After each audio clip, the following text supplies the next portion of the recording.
Hi everyone, my name is Alisa Tilsner and I'm a Stampin' Up demonstrator in Port Lincoln, South Australia. Today I'm going to show you how I created this card here. Actually, we made two of them. We made them in two different colorways. So this one is Pacific Point and this one is Gorgeous Grape, but I'm going to recreate the blue one today.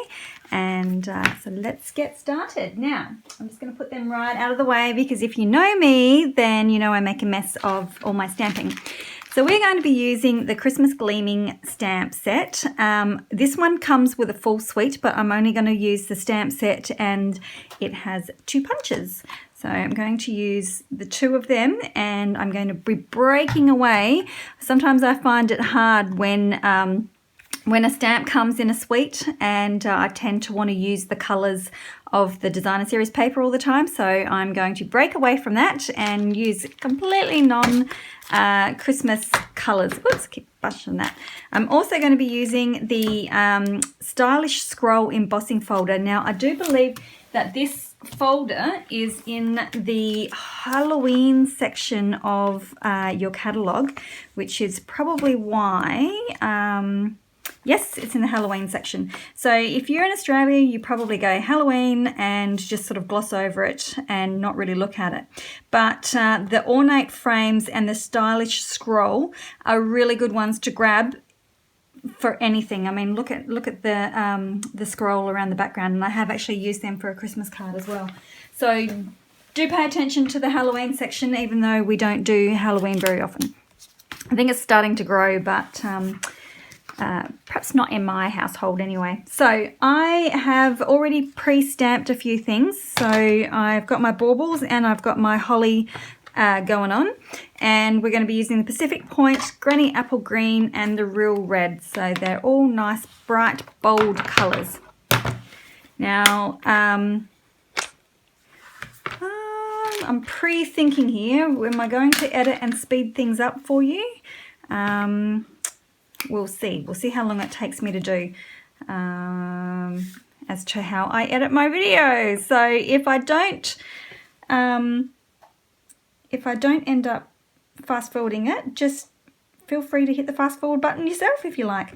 So I am just using, I usually come in with a fairly light colour wash first with my Pacific Point blue. It's nice and rich and vibrant. So I just want to make it a little bit lighter there in the center, and I am using shimmery white cardstock. Well, it's not white, it's shimmery cardstock. So I'm just going to sort of leave it quite light there in the middle, make it sort of look like there's a little bit of a shine going on. Then I can just come back in and around the edges, I just make that a little bit bolder in color. And this side.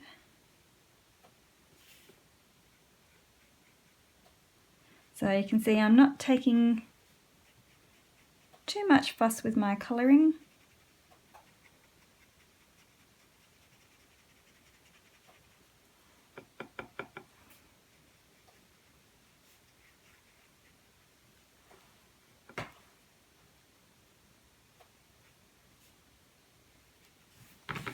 Okay, and then same with the small one.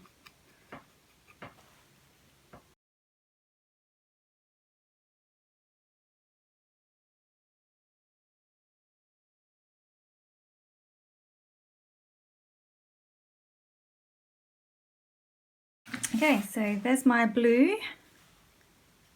Just give my aqua painter a good... Just going to drip some water through it as well, because I found because they're such open areas, you'll find that your brush tends to split sometimes. So if you just squeeze some water through your barrel, through your nib, and let it flood through, and then twist your pen around, you can get your nib back into a nice fine point again. All right, Real Red is next for the berries. Well, maybe I won't do that. I'll probably end up getting ink on the rest of my cardstock.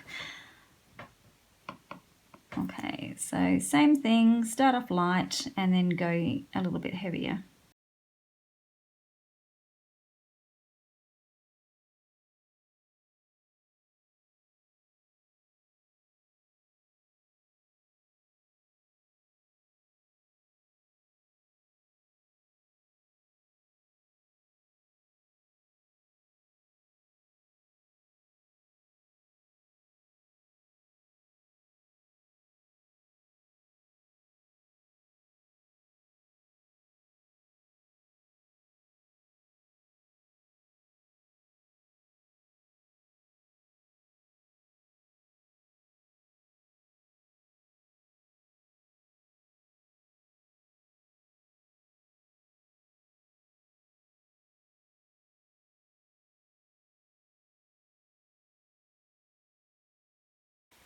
Okay, next step is to, or I will have to cut that one out, so apologies for that, but here's the super easy part, is we just get to punch these out. So that's why I have also stamped them along the bottom row so that they would be easier for me to punch out.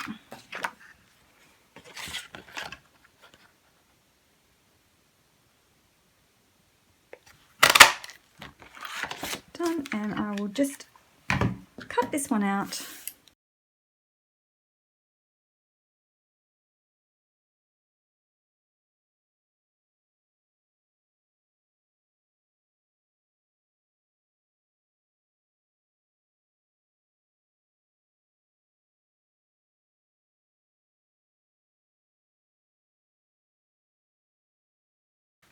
Okay, now assembly time, super easy. I've got my Pacific Point card base, and this is a size of, oh, I don't think I have my bone folder around. Let me just use that instead. Oh, there it is. Okay, so my card base is 10.5 by 26. 10.5 by 26 centimeters, which will result in a 10.5 by 13 centimeter size. Next, I have my sheet of Pacific Blue. I'm looking for something while I'm trying to talk, and I've already embossed it. Now I do have a sponge, and it's probably loaded with ink already, so I don't know that I want to put too much on. Maybe just a wee bit, just to separate it a little bit from the base. And the size of this card is 10 centimeters by 12.5 centimeters.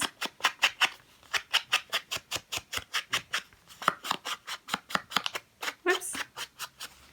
It becomes a little bit thinner in feeling when it's been through the embossing folder. It's be breaking all the fibers in there.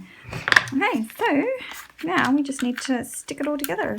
And you can use whichever side of the embossing folder you like. Both are so nice.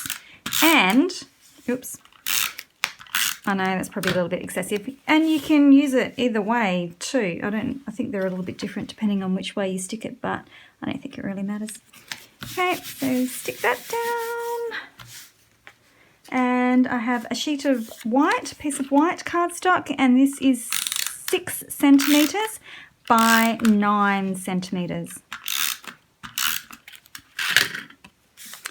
Okay, just pop that in the middle because I didn't want to make it bigger. I didn't want to cover up all of that beautiful texture in the background. And got my 3 pieces. So you can see how quickly it all starts coming together.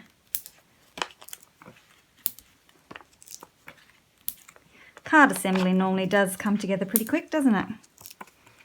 Once you've got all your bits and pieces, I'm just going to pinch a small one from that too. Okay.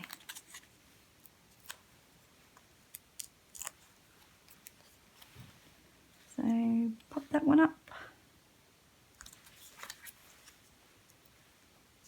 Whoops. Ripped off the whole dimensional. And then we'll pop that one a little bit further down. And our holly.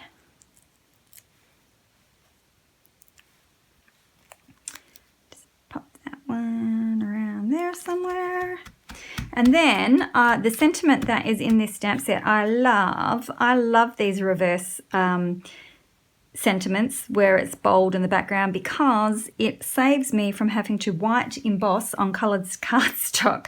So I really like that. Now, because everything's lying flat, I'm going to put one of these little baby dimensionals on the end of the Christmas here, right on the end, and then just adhesive across here so that my sentiment is going to sit nice and flat.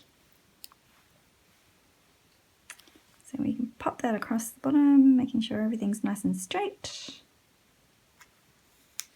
Just like that. No embossing needed. And then finally, to finish off, I have got I used up all my peacock ones, so I chose the colours of my card to match the leftover rhinestones that I have. Here we go. And that worked out quite well. So I'm going to stick just a couple. One down there. And sometimes I'm good with placement, sometimes I'm not so good with placement. I think this is one of those times I'm not. But anyway, just to lift it up and give it a little bit more zing. So there we go, there is our card. You could quite easily do quite a few of them. Colouring wasn't too fussy, it was pretty good. So I'm just bringing my purple one again.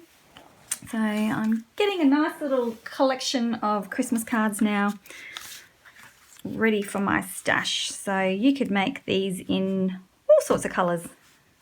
Wouldn't matter, they'd all look fantastic, I think. So thanks very much for watching, and we'll see you again in another video. Bye.